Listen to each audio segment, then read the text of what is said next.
This is the SUNSEEKER X7 wireless robot lawnmower.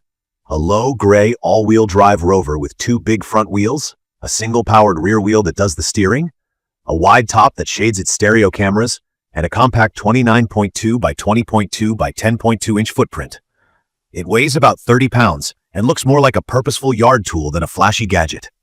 From my experience using it for 6 months, it's a strong mower with a few quirks you should know about.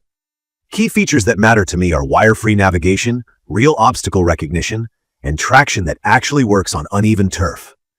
The X7 skips buried boundary wires and uses RTK GNSS, which is a local base station that locks in precise satellite positioning so it knows where your lawn ends.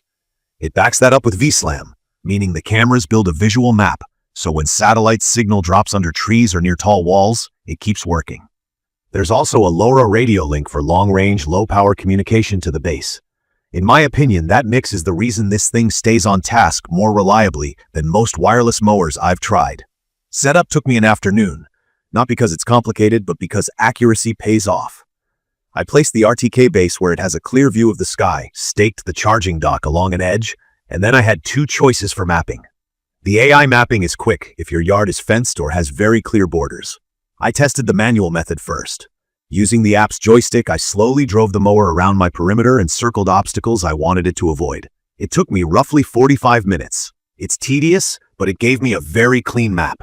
If you go this route, I wish the app had a satellite strength indicator to help position the base faster. It doesn't, so there's some trial and error. Once it's set, though, it stays locked in. From my experience, the driving system is the standout. The odd with those chunky tires just grips.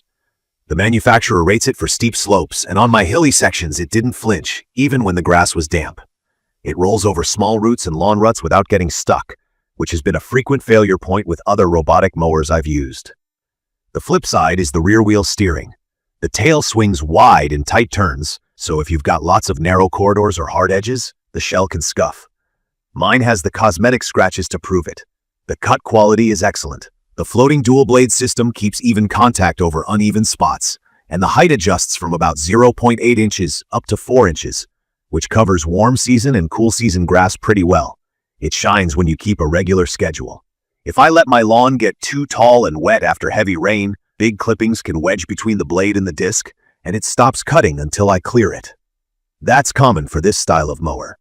On a maintenance schedule, the lawn looks uniformly clean, and it doesn't tear up turf when it turns, which I appreciated. It's quiet, low enough that I'm comfortable running it at night without bugging neighbors. The rated capacity is up to about 3/4 of an acre, and that lines up with my real usage. It's not fast. Watching it work makes the pace obvious, but speed doesn't matter much when it's automated and splits the job across nights. The mowing logic can look random at times.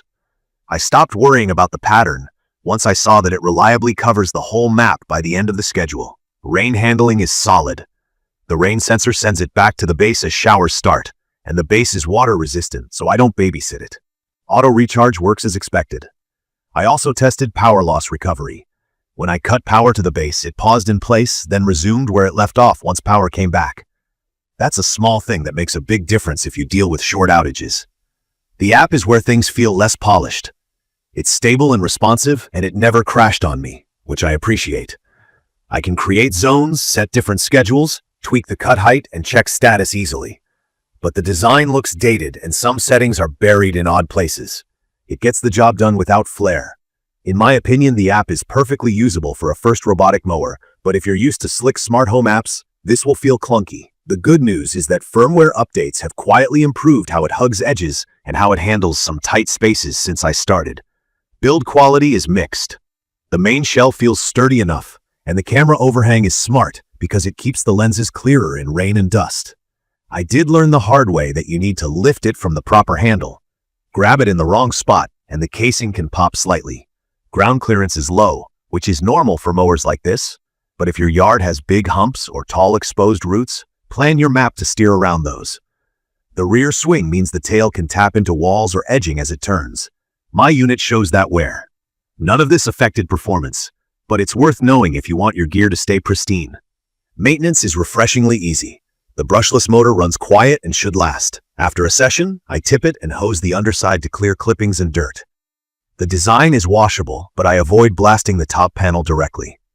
Blade checks are quick and replacements are simple. That's my entire routine. It's perfect for a medium to large yard with slopes, irregular patches, or soft, uneven ground where lightweight mowers usually get stuck. If you've got a clean, flat, rectangular lawn and you value a slick app above all, you might prefer something more polished.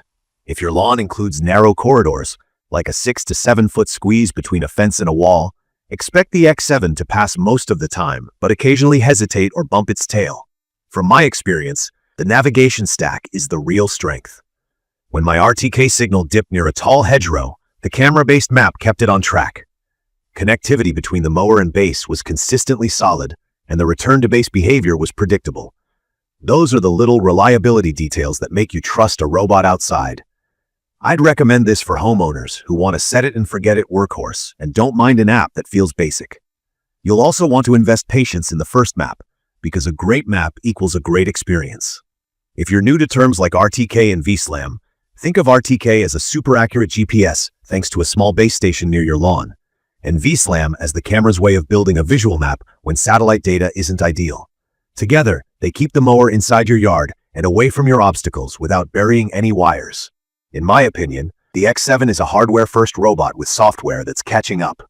The core engineering, Audi traction, sensor fusion, floating deck, delivers where it counts. Consistent cuts with minimal intervention, even on challenging ground. The rough edges are mostly cosmetic wear and a utilitarian app. That trade makes sense to me if your yard is the kind that defeats lesser mowers. In conclusion, the SUNSEEKER X7 wireless robot lawnmower has earned its spot in my routine. It's not the flashiest, and it won't impress you with a fancy interface, but it shows up, covers the map, and keeps the grass looking sharp with very little help from me. If that's the outcome you care about, it's a strong pick. I'll leave the details about the SUNSEEKER X7 wireless robot lawnmower in the comments for you to check out. See you in the next video.